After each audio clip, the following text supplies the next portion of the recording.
नमस्कार. E salary ॲपच्या माध्यमातून तुमचे कर्मचारी त्यांची हजेरी त्यांच्या स्मार्टफोनवरती नोंदवू शकतात. हजेरी नोंदवण्यासाठी यांना मार्क अटेंडन्स या टॅबचा वापर करायचा आहे. पंचिंग या बटनचा वापर करून तुमचे कर्मचारी हजेरी नोंदवू शकतात. नोंदवलेली हजेरी पाहण्यासाठी व्ह्यू अटेंडन्स या टॅबचा वापर करायचा आहे. या टॅबमध्ये पूर्ण महिन्याभराचे किती दिवस प्रेझेंट होते, ॲब्सेंट किती दिवस होते, हाफ डे किती दिवस होते, हे सर्व कॅलेंडर व्ह्यूमध्ये दिसेल. ॲडमिनने सेट केलेल्या रूलनुसार या ठिकाणी हाफ डे, फुल डे किंवा प्रेझेंट डे ॲटोमॅटिक नोंदवली जाईल. जर एखादा एम्प्लॉई 9 तासापेक्षा कमी वेळ ऑफिसमध्ये असेल तर त्याचा ॲटोमॅटिक हाफ डे पडलेला दिसेल. तर या ठिकाणी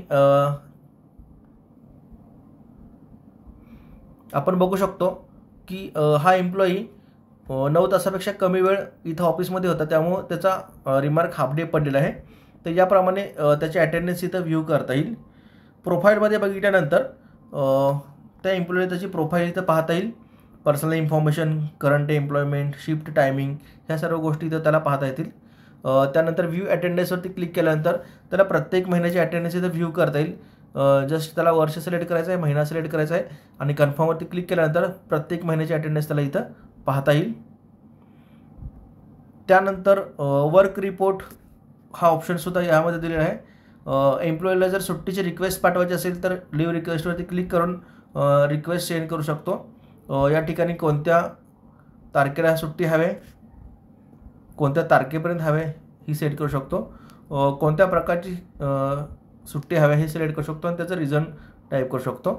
आणि हे टाईप केल्यानंतर इथं सेंड रिक्वेस्टवरती क्लिक केल्यानंतर ही रिक्वेस्ट ॲडमिनला पाठवण्यात येईल आणि ॲडमिननं ती जर ॲक्सेप्ट केली किंवा रिजेक्ट केली तर या ठिकाणी leave request accepted or rejected हा ऑप्शन एम्प्लॉईला दिसेल. तर या प्रकारे एम्प्लॉई सुट्टीची रिक्वेस्टसुद्धा पाठवू शकतो. वर्क रिपोर्टमध्ये एम्प्लॉई प्रत्येक दिवशी कोणतं काम करतो हे सुद्धा नोंदवू शकतो. कंप्लिटेड टास्कमध्ये एम्प्लॉईला किती कंप्लिटेड टास्क आहेत ते इथं नोंदवता येतात. 2-3 टास्क कंप्लीट केले तर 2-3 टास्कसुद्धा इथं ॲड करता येतात. त्यानंतर इथं ऑनगोईंग टास्क म्हणजे त्याचे सुरू असलेले टास्क कुठले आहेत, तर मी इथं डेमो असं टास्क ॲड करतो आहे. तर सुरू असलेले टास्कसुद्धा हे करता येतात. आणि नेक्स्ट डेचे टास्क कुठले असतील किंवा प्लॅन्ड टास्क कुठले असतील तर हे सुद्धा इथं ॲड करता येतात. आणि हे ॲड केल्यानंतर हे जे ॲड केलेले टास्क आहेत हे ॲडमिन डॅशबोर्डला दिसतील की आजच्या दिवसात कुठले टास्क कंप्लीट केले आहेत. ऑन गोईंग म्हणजे सुरू असलेले टास्क कुठले आहेत किंवा पुढच्या दिवसासाठी कुठले टास्क इथं सेट केले आहेत. याप्रमाणे एम्प्लॉई त्याचा टास्क रिपोर्ट इथं सेट करू शकतो. एम्प्लॉई स्वतःचे डॉक्युमेंट्स व्हेरिफिकेशन स्वतः देखील करू शकतो किंवा ॲडमिनच्या एंडद्वारे सुद्धा करू शकतो. एम्प्लॉईला कम्युनिटी चॅटचा वापर करून मेसेजिंग करता येतात, जसं की ग्रुपमध्ये मेसेजिंग वगैरे होतं. याप्रमाणे एम्प्लॉई त्याच्या ऑफिसच्या टाईममध्ये हे सगळं ॲप वापरू शकतो.